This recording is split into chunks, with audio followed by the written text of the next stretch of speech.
ایک مرتبہ ابو جہل، ابو سفیان اور اخنس ابن سریق، ان تینوں نے اپنے دل میں سوچا کہ آخر قرآن کریم کی اتنی شہرت کیوں ہے، اس کے اندر ہے کیا؟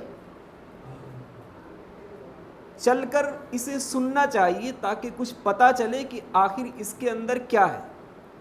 ابو جہل نے اپنے گھر بیٹھے الگ پلان بنایا کہ ہم ایسے وقت میں جاویں گے کلام سننے کے لیے کہ ہماری قوم کو کوئی خبر نہیں ہوگی۔ ابو سفیان نے بھی یہی سوچا کہ ہم ایسے وقت میں سننے کے لیے نکلیں گے کہ ہمارے لوگ جانیں گے نہیں۔ اخنس ابن سریق نے بھی یہی سوچا کہ ایسے وقت میں کلام سننا ہے تاکہ کسی کو پتہ نہ چلے۔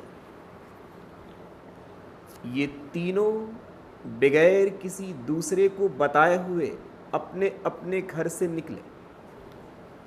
آپ صلی اللہ علیہ وسلم حرم شریف میں تلاوت کر رہے تھے۔ تینوں چھپ کر اپنی اپنی جگہ پر قرآن کریم کی تلاوت سننے لگے۔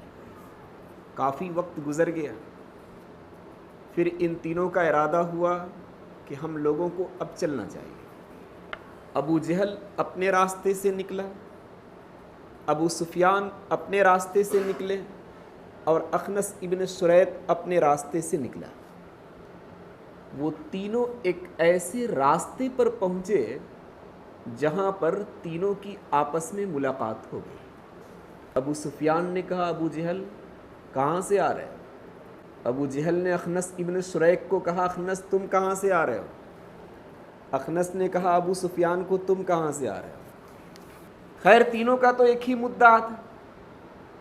ان تینوں نے کہا کہ اگر ہم جیسے لوگ یہی کام کرتے رہیں، اللہ کا کلام سنتے رہیں، تو ہمارے پیچھے جو ایک قوم آباد ہے یہ پوری کی پوری قوم مسلم ہو جائے گی۔ اس لیے اب ایسی غلطی ہم لوگوں سے نہیں ہونی چاہیے۔ تینوں نے کہا چلو ٹھیک ہے۔ پھر دوسری رات جب آئی تو ابو جہل نے کہا کہ کون دیکھ رہا ہے کہ ہم کہاں جا رہے ہیں، پھر چلتے ہیں کلام اللہ سننے کے لیے۔ اسی دوسری رات میں ابو سفیان نے کہا کسی کو کیا پتہ ہم کہاں جا رہے ہیں، پھر چلتے ہیں۔ اخنس ابن سریق نے کہا کہ کس کو کیا معلوم، ہم بھی چلتے ہیں سننے کے لیے۔ پھر تینوں کلام اللہ سننے کے لیے گئے۔ پھر ادھر سے جب لوٹ رہے تھے تو ایک راستے پر پھر تینوں کی ملاقات ہو گئی۔ تینوں نے کہا کہ آج عہد کریں اسی جگہ پر کہ ہم ایسی غلطی نہیں کریں گے۔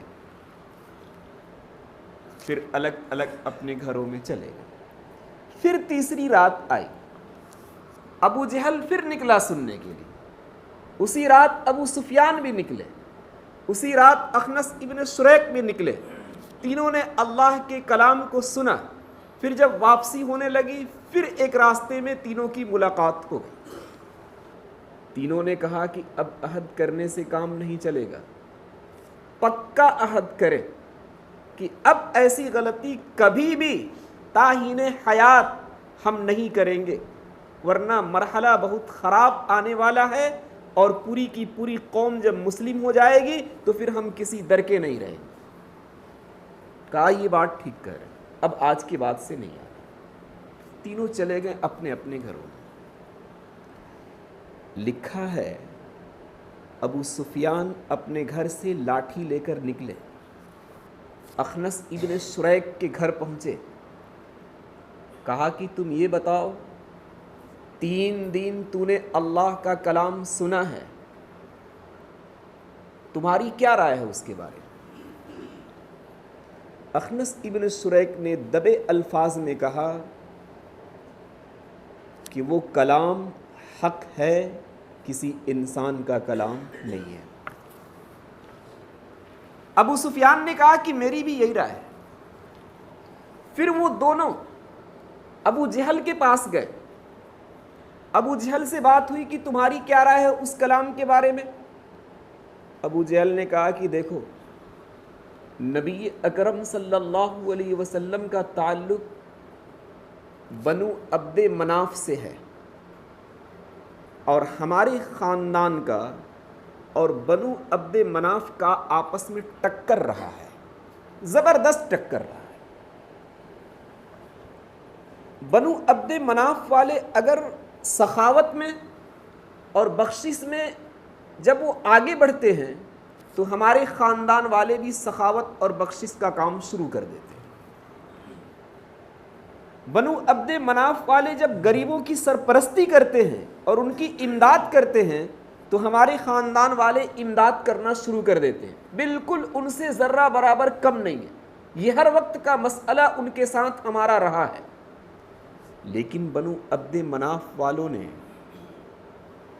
یہ کہہ دیا کہ ہمارے درمیان ایک نبی آیا ہے، تو اب تم بتاؤ، ان کے درمیان تو نبی آ گیا، اب ہم نبی کا مقابلہ کیسے کریں گے؟